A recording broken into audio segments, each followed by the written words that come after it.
Well, hello there. It is the 12th day of July and days, hoping that you had yourselves a great start to your week. Let's go straight to what made our top stories tonight. Parents have been urged to help their children safely conclude the primary leaving examinations by ensuring that they respect the COVID-19 preventive measures in place. And health experts say some people have been hiding that they have COVID-19 and in the process have been spreading this disease.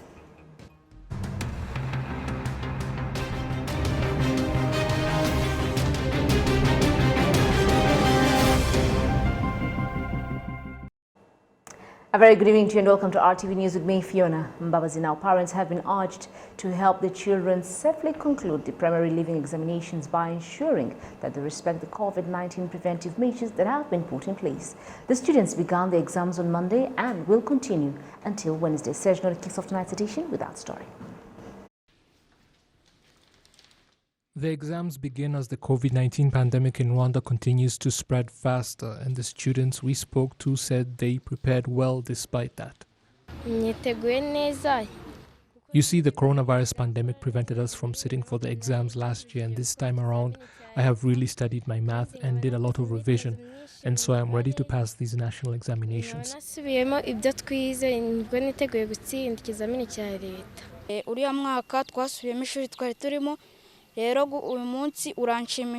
We repeated the entire academic year, but I am happy today that I have finally got to sit for my exams because I revised a lot. There was a time I was very scared that the pandemic would kill me because of the way it is spreading, but I decided to be brave and focus on my studies instead, so I am confident I will pass.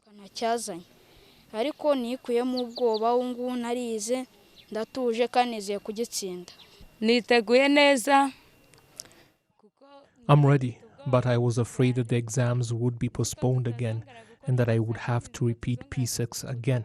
And now God has performed a miracle.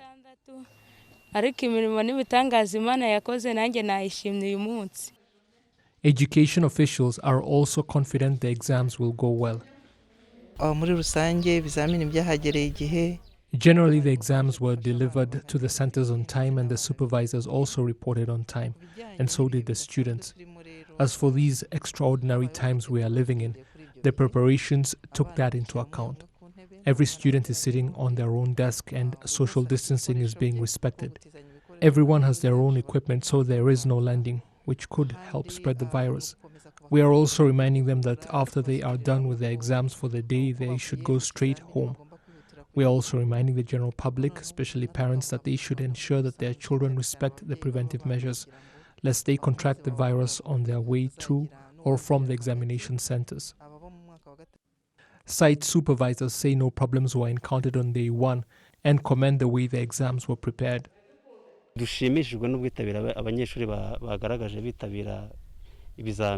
We are happy with the student turnout and the exams began on time, and there were no unusual problems. All students got their copies of the exams and the invigilators are also present. The windows in examination rooms have all been opened, so there is enough ventilation. There are 286 students here, and it is good that they were all able to come. Students who are found to have contracted the virus before the exams began have also been allowed to do theirs in isolation.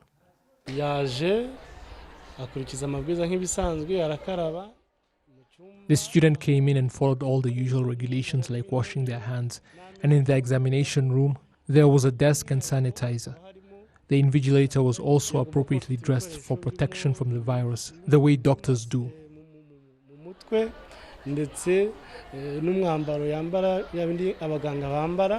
Only COVID-19 infected students who were deemed to be able to effectively do the exams were allowed to sit for them, excluding those with severe symptoms.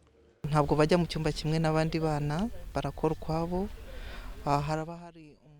are not sitting for the exams among the other children. They have their own rooms.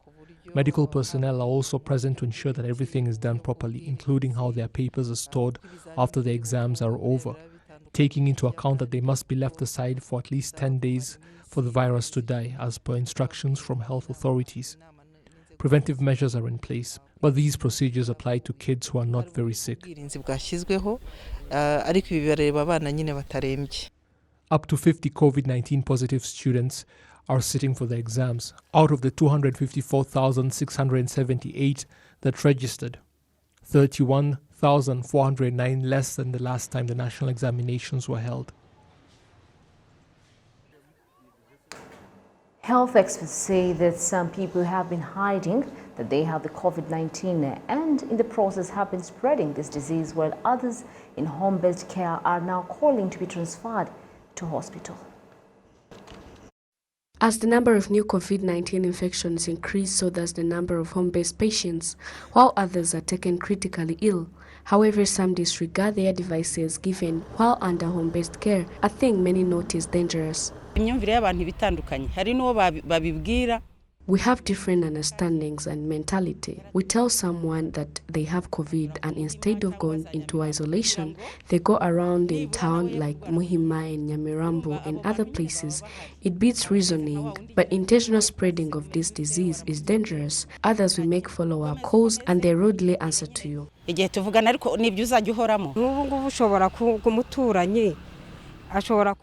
Neighbors at times detect that they have the symptoms and they start taking local herbs. Some come to us to report these cases and we go to them and advise them, but in most cases we find that they knew that they were sick with COVID and chose to remain silent. Health experts say those that hide that they're sick, call them when they are at a critical stage to be transferred to hospital. This, according to some residents, delays the fight against this pandemic. It is very wrong for someone to hide such a disease from others. It is very wrong. People should not hide this. They should immediately tell those around them instead of spreading the disease. Infected citizens under home-based care are normally given a watch that helps doctors know of their movements. However, some are not given this device and are asked to remain home till they are cured. Rwanda police spokesperson CP John Bosco Kabera, however, says with or without the monitoring watch, infecting others knowingly is punished by law.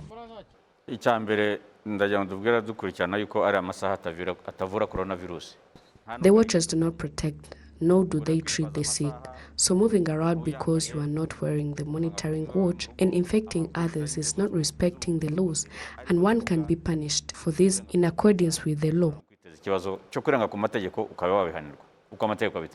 Health authorities say that home-based care have bore good fruits in fighting the disease, but called on the infected to be more cautious around their fellow citizens. Of course, it is important to be responsible for yourself and those around you.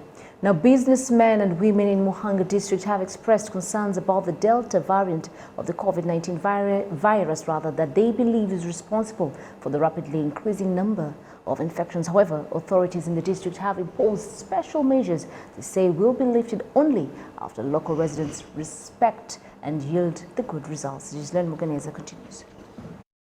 From 1st to 7th July, Muhanga district had been ranked in the 10th position countrywide when it comes to COVID-19 infections. In addition to registering 158 infections during that week, 27 new active cases were recorded on the 8th, 28 on the 9th, 11 people on the 10th, and 41 new infections were recorded on 11th. Muhanga residents say they are worried about the Delta variant of the virus.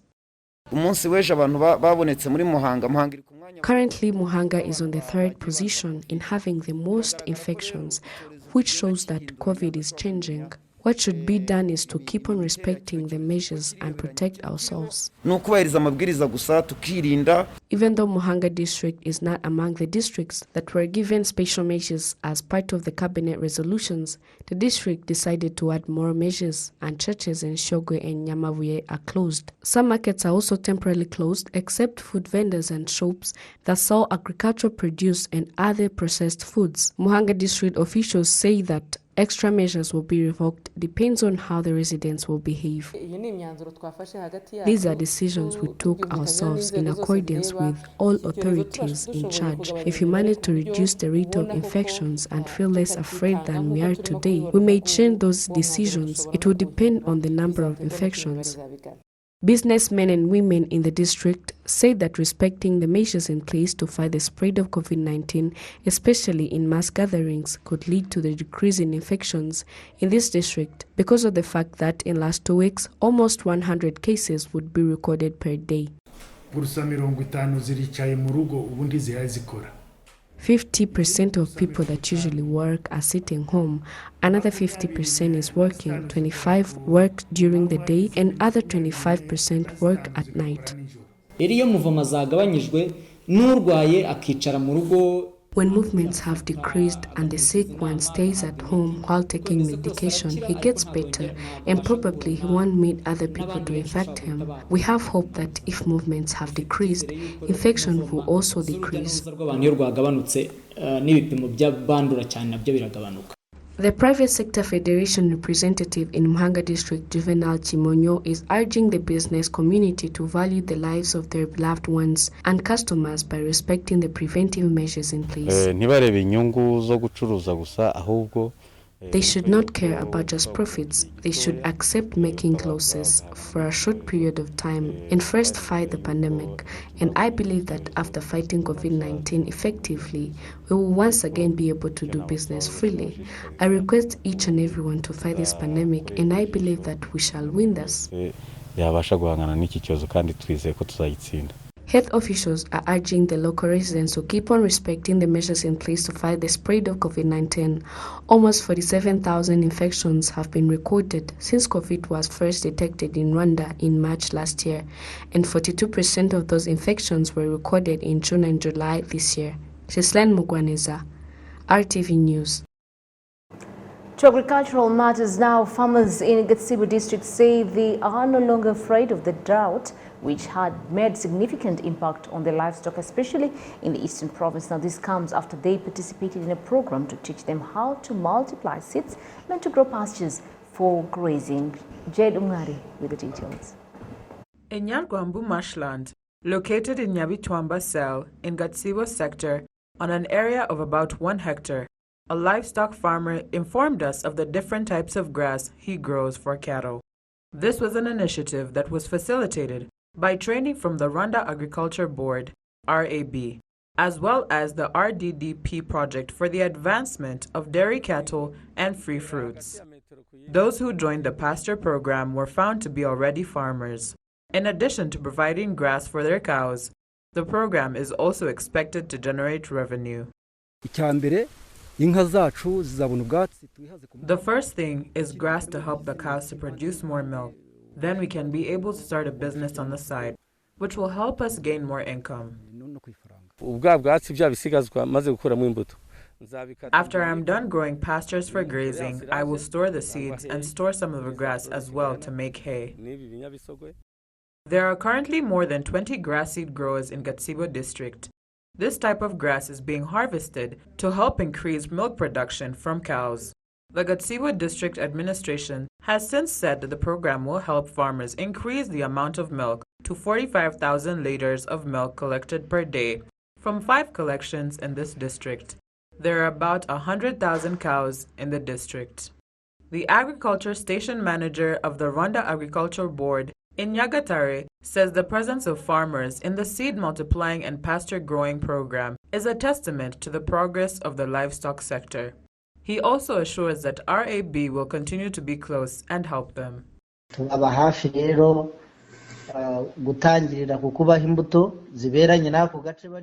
We will continue to be close by making sure to provide them with techniques to ensure that they have quality seeds. We will remain to take care of our responsibility to help them move forward, provided with quality pastures and seeds. The Rwanda Agricultural Board, RAB, is responsible for the multiplication of special seeds to plant pastures for cattle, and the objective is to hand that responsibility over to the private sector, which is why some of the farmers have started to be helped to implement this program. Mngadi Jade, RTV News. Now, Southern Province farmers are saying that they are incurring losses due to the unproductive seeds given to them, as well as buying ineffective pesticides. The farmers have asked officials in charge of agriculture to do a follow-up about this problem and solve it as soon as possible. Ndamaje is a farmer that does his agriculture in Kibirizi sector in Gisagara district. The farmer were ordered to cultivate chili, which had never happened before. However, they incurred losses. They suddenly brought chili seeds, so as some of us got the seeds and others did not. We kept waiting for them to bring more seeds, but they did not. They said that there are no more seeds. Some of us cultivated and others did not. Yet they assured us that we shall all cultivate. Even though we planted chili, you see that it's not productive. Do you think we're going to harvest anything? Another challenge that the farmers are facing, especially fruits and vegetable farmers, is that the pesticides they buy from the agro-dealers are ineffective. These farmers are asking the officials in charge of agriculture to sort out this problem as soon as possible. We are requesting you journalists and officials in charge to speak on our behalf to RAB and tell them to change the pesticides they give us and distribute the effective ones. RAB officials have advised the farmers to be more vigilant when buying pesticides. They have also warned agro-dealers that anyone who will be caught selling expired pesticides will be held accountable. Twebwe dusaba abahinzi gukorana neza n'aba. What we request farmers is to work with agro-dealers, but especially be more concerned about the expiry date of the pesticides. There is no need to keep using the expired pesticide. And to the agro-dealers that keep on selling expired pesticides, they should know that they're destroying the environment. Another thing is that they're harming people's lives. So when it is like that, whoever gets caught doing that will be really punished. Fruits and vegetables are the most affected crops, which could lead to a scarcity market and rising prices.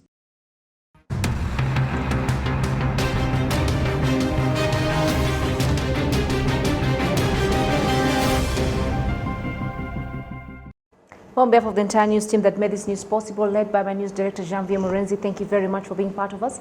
My name is Fiona Mbabazi. Have yourselves a lovely and blessed and fruitful week ahead. And do remember that COVID-19 is still here with us, and it is your responsibility to look after yourself and those around you by wearing your face masks correctly, washing your hands thoroughly with water and soap, and of course sanitizing while maintaining the social distances in place. God bless. Have a good evening.